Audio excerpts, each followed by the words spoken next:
Hey guys, welcome to this week's podcast episode for the Financial Freedom Podcast. And I'm your host, Dr. Christopher Liu. I'm really delighted to have on our guest, Steve Cloward. He's the host of Life After Addiction and Indictment. But today's talk is going to be all about mindset, addictions, trauma, and entrepreneur and resilience. So I'm happy to welcome Steve to the show. Welcome. Hey, appreciate you having me. Thank you. Yeah. Glad to be here. Yeah. I know we had connected through Podmatch and in 2 to 3 minutes, just briefly tell the audience who you are and how you came to do what you do. Okay, excellent. Yeah, my name is Steve Cloward. I've been married for 33 years. I've got 4 boys and a girl. 2 granddaughters, and I've been an entrepreneur my whole life. And I started my podcast about 2.5 years ago after kind of going through a rough time in my life. Got diagnosed with Crohn's disease in 1987, and that started a 14-year addiction to opiates. And got sober from that. The reason my podcast is named Life After Addiction and Indictment, most people just assume, when they see the addiction side, that I was indicted due to drug, dealing or something, but I'd been sober for many years and had a large real estate appraisal firm. And there was some crazy double mortgage closed deals going on that I had 6 appraisers working for me, and a few of them did appraisals that the loans funded on. When they're on big jumbos, there's 2 appraisals required. They fund off the lower of the 2, which was my guys. And the guy that was doing these deals was doing what's called double closes. So they threw a conspiracy case together. And of course, in a conspiracy case, I got to have a title guy, appraiser, lender, the whole 9 yards. And because they funded on the lower of the 2 appraisals, I was thrown into that indictment with my company and ended up going to federal prison over it. Yeah. And so, talking about, so one thing is, so you reclaimed your life after, addiction. But one thing you talk about, which is really interesting, is until you change your mindset, you can't change your life. So tell us about like that, because it's really, inspiring to see people climb out. We only see the victorious, but right. Bottom to that's pretty tough to climb. Yeah, and I made it really tough, honestly. And kind of the reason that I got passionate about this is, number one, I think as human beings, anytime we help somebody, that's what makes me feel the most fulfilled, over any amount of money I make or anything. And so that was obviously a driving force to, try to help people with similar issues. But because I was successful before and then end up spending time in prison, I came out of prison. I couldn't have my company anymore. I couldn't have a real estate appraisal license. So I didn't know what I was going to do. And as you come out, I remember my dad, he was a dentist, and when he retired, I remember him telling me he, kind of didn't know who he was anymore because he wasn't Dr. Cloward. And I didn't really understand that until I came home from prison and got out of the halfway house. And then it was like, man, who am I? Because I didn't have a career. I used to be active in the community, and I had the freedom to do certain things to help other people and do things in the community. And now all of a sudden I was like, I didn't know who I was or what I was going to do. And I spent a lot of money on coaches, courses, consultants, masterminds. And it took me 8 years to finally realize that nobody was coming to save me. And I think one of the biggest hurdles I have, obviously, was the mindset. And one of the biggest issues in my mind was I forgot how much hard work and how many years I put into building a very successful real estate appraisal firm. And I had some other business too. You kind of forget that. And I kind of felt like it happened overnight, which it didn't. So I kind of expected that I just get there overnight, which put me in a trap of looking for shortcuts and thinking that I could just hire this certain person and they would, this manager, and he would take care of things. And all of a sudden, and so I just realized that I was sitting kind of in a victim mentality. And so I just, I was working with a group of guys in a mastermind, and the coach that I was working with, he talked about this conscious self-creation statement. And, I had been exposed to a lot of those things, personal development things, and, manifestation and meditation, whatever, but I'd never really put it into play. I think from a standpoint of how I operated before. And in fact, let me back up a second, because at one of those days at that mastermind, we would do what's called a walk and talk. We'd go through some information for an hour and a half, and then we'd do a walk and talk, meaning you'd get it with a partner and then would walk a certain distance, that was already outlined at the resort we were at. And one of us would talk on the way there, one talk on the way back, to discuss the things that we had just gone over.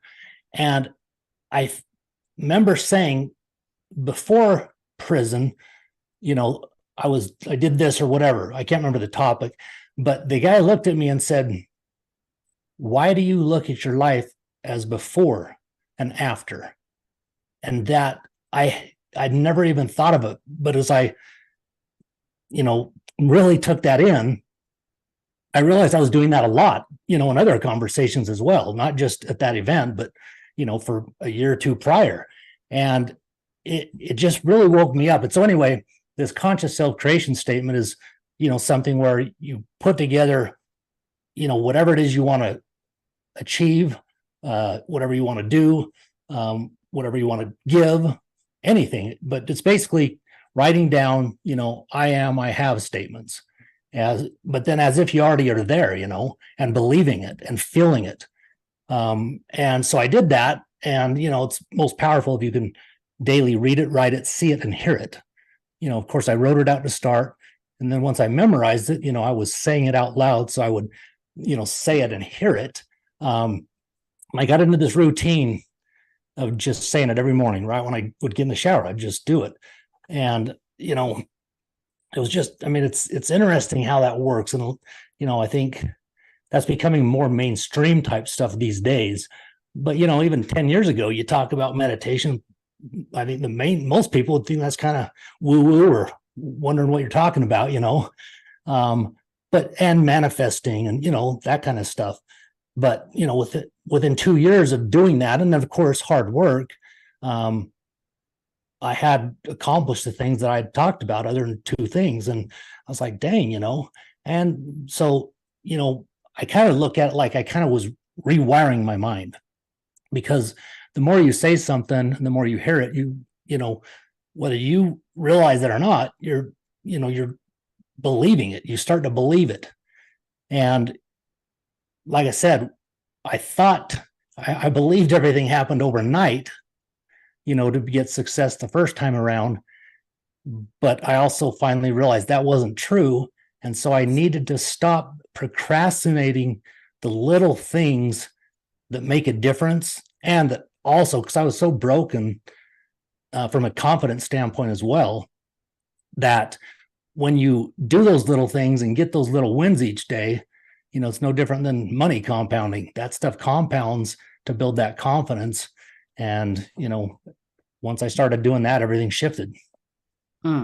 Yeah, it's very, very interesting. It's like, so it's basically getting leverage, and it's basically, like you talked about, it's rewiring your neural pathways, forming new habits.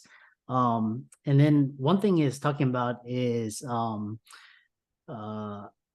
this: stop letting the past get in the way of your future. Yeah.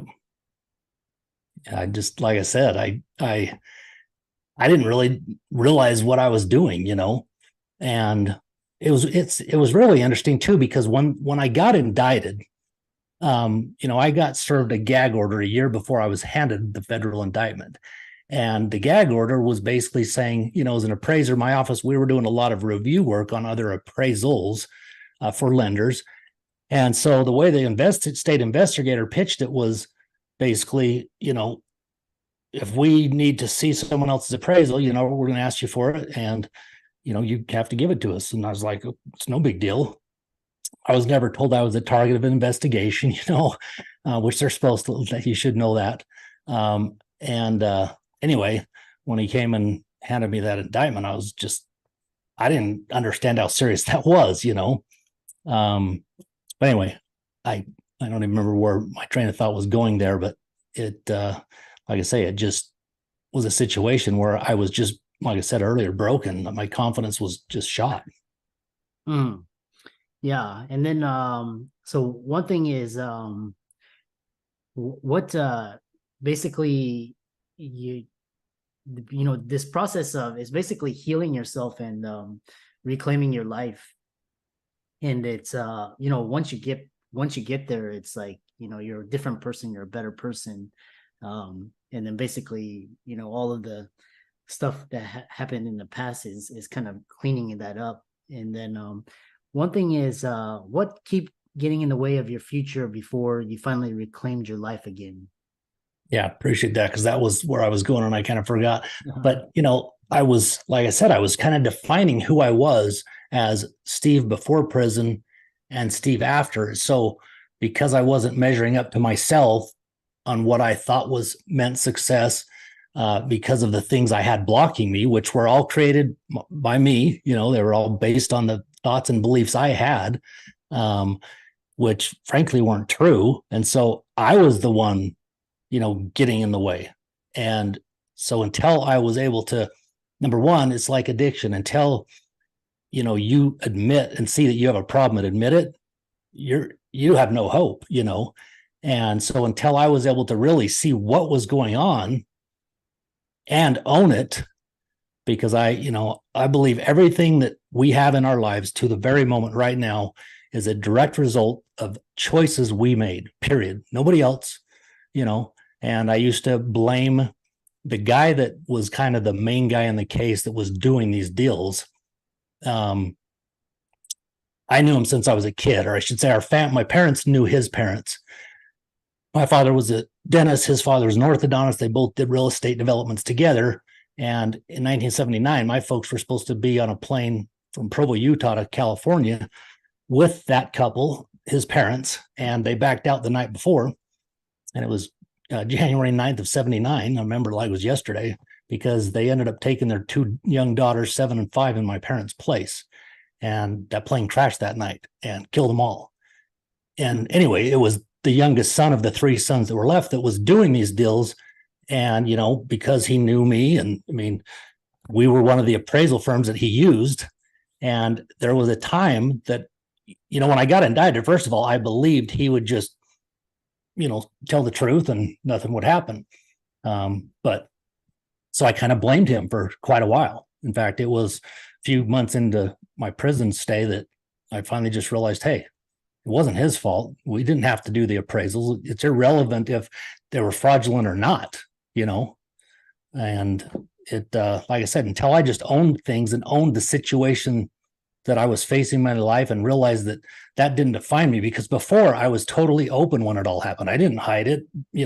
I wasn't embarrassed or ashamed because I knew the truth. In fact, one of the things that I often say is, in my addiction, when I was fully in my addiction, there are things that would have put me in prison, that I did. But that's what was so weird is this case, there was nothing I was guilty of intentionally doing, that should have landed me there. But it was one of those situations, God works in mysterious ways, and I kind of needed it. Some people that doesn't make sense, but, I was just a workaholic. Everything was about money and stuff. And I was thinking that that's also what defined who I was. And, when you get everything taken away, you lose everything. It doesn't take even a few days sitting in federal prison to realize what really matters. And so as I, started to own that and take total ownership of everything in my life, then I was able to move forward and let go of the past. And then, like I said, working on my mind is what helped me move forward. Interesting. As we come to the end of this, one thing is, what's the number one thing that's allowed you to be successful after the, what's been the number one thing?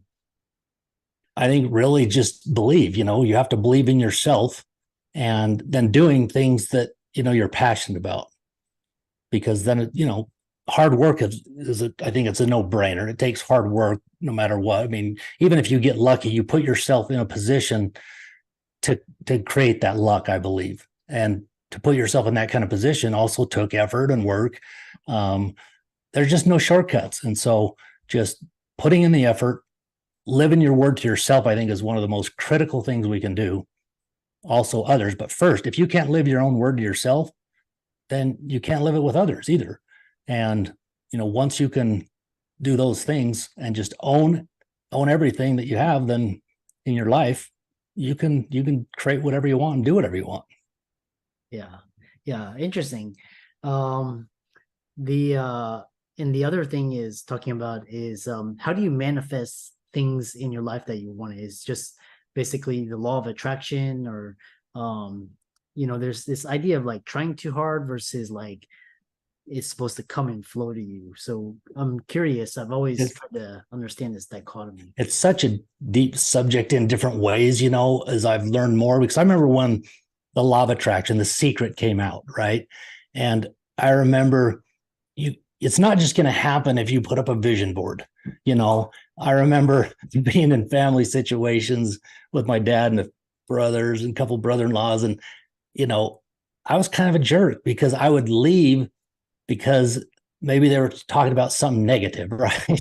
And so I would do not that that's dumb, but it also depends, is the negativity the true negativity, or are they just talking about something that happens to be negative? Not that they're being negative, but so you have to go much deeper. And, because you can say, you can create your conscious self-creation statement as well, but if you don't feel it, like you have to put yourself in the state of what it would feel like if you're already, living the life that you want, already in the relationship you want, already as healthy, as you'd like to be, or whatever.